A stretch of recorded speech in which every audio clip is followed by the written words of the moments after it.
Bom dia, meu nome é Dudu Snar, estou aqui seguindo a inspiração que Deus tem colocado na minha vida de contar algumas histórias para as pessoas poderem entender um pouco melhor o jeito que Deus age, do jeito que Deus nos ama, do jeito que Deus nos ensina.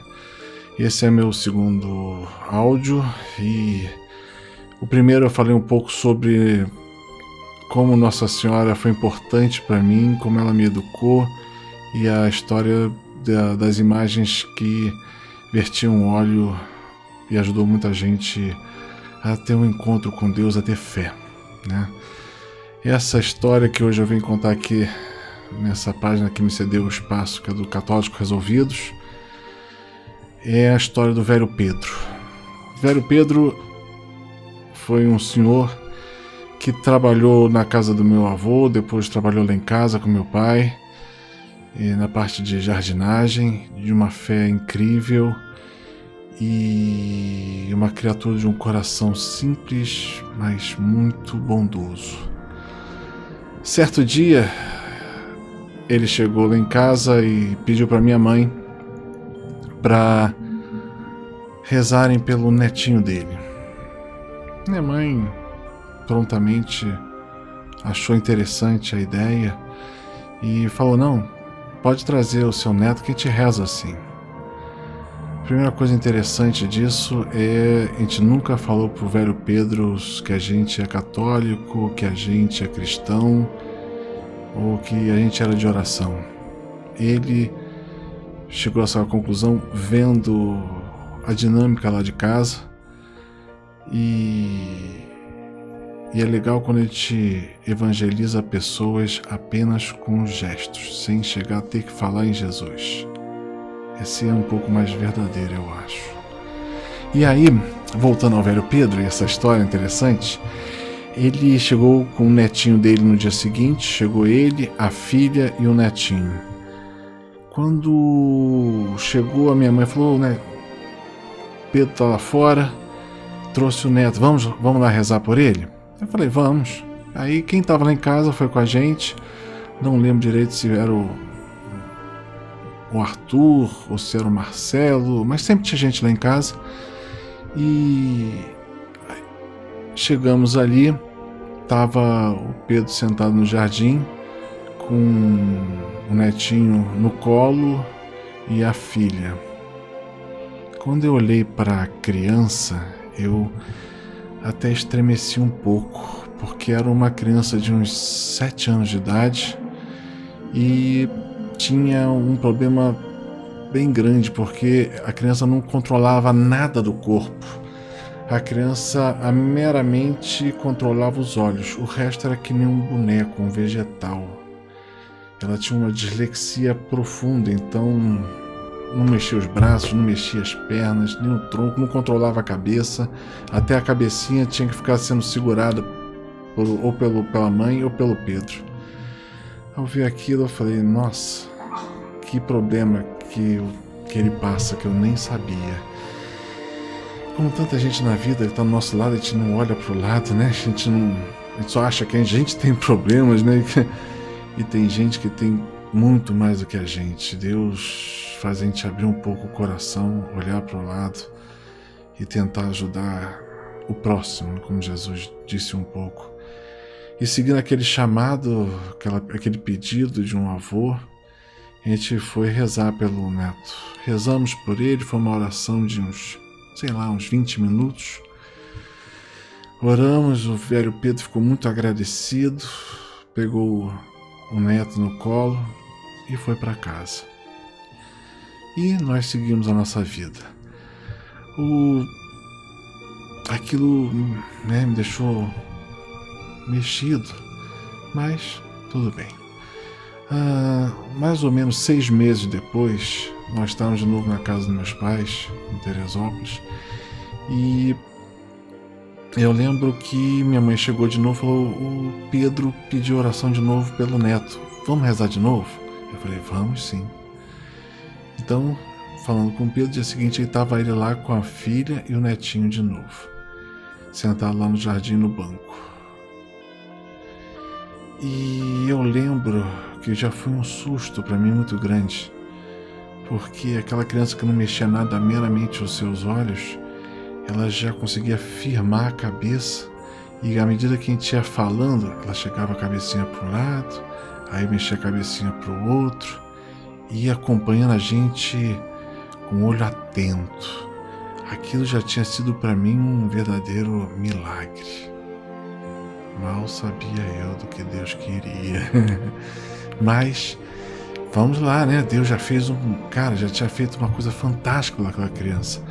Vamos continuar rezando, porque Deus quer mais. E rezamos naquele dia também, mesma coisa, eu não sei quem estava lá em casa. Era um dos dois, minha mãe, certamente nas 2 vezes. E nós rezamos de novo. E foi outra oração de mais ou menos 20 minutos. E foi muito boa, me deu muita paz. E o velho Pedro saiu tranquilo e feliz. Também só de ver o velho Pedro feliz, a gente também fica, né? Ficava bem. Eu gostava muito do velho Pedro. E depois disso, o que aconteceu que acho que foi que meu pai morreu. E a gente não voltou mais para Teresópolis por um bom tempo. E isso o garotinho tinha uns 7 anos de idade. Bem muitos anos depois, teve uma festa na casa da minha avó que ficava em frente. E nessa festa, em determinado momento, eu fui na cozinha e encontrei lá a caseira da minha avó. E ela falando várias coisas, e em um determinado momento ela virou para mim e falou assim: "Você não sabe quem tá aí?" Eu falei: "Quem?" E ela falou: "O neto do Pedro." Eu falei: "Opa, que bom!" E ela perguntou: "Você quer ver ele?" Eu falei: eu gostaria sim." E eu, na minha mente, eu já comecei a pensar numa criança, né, um adolescente, não sei, numa cadeira de rodas. Foi o máximo que eu consegui ter fé, falar bem a verdade. E daqui a pouco abriu a porta, entrou um jovem de uns 16 anos, em pé, andando, normal, sem nenhuma sequela. Eu sei que eu fiquei parado, chocado, olhando para aquela criança, aquele adolescente. Ele veio, me deu um abraço forte, me agradeceu. Eu acho que eu não falei nada, porque eu ainda estava em estado de choque, porque eu não acreditava naquilo que meus olhos estavam vendo. Foi para mim uma experiência fantástica, porque às vezes a gente acredita até que Deus é o Senhor do impossível. Mas aqui não era impossível, porque eu nunca pensei que Deus fosse fazer aquilo. Aquilo era improvável.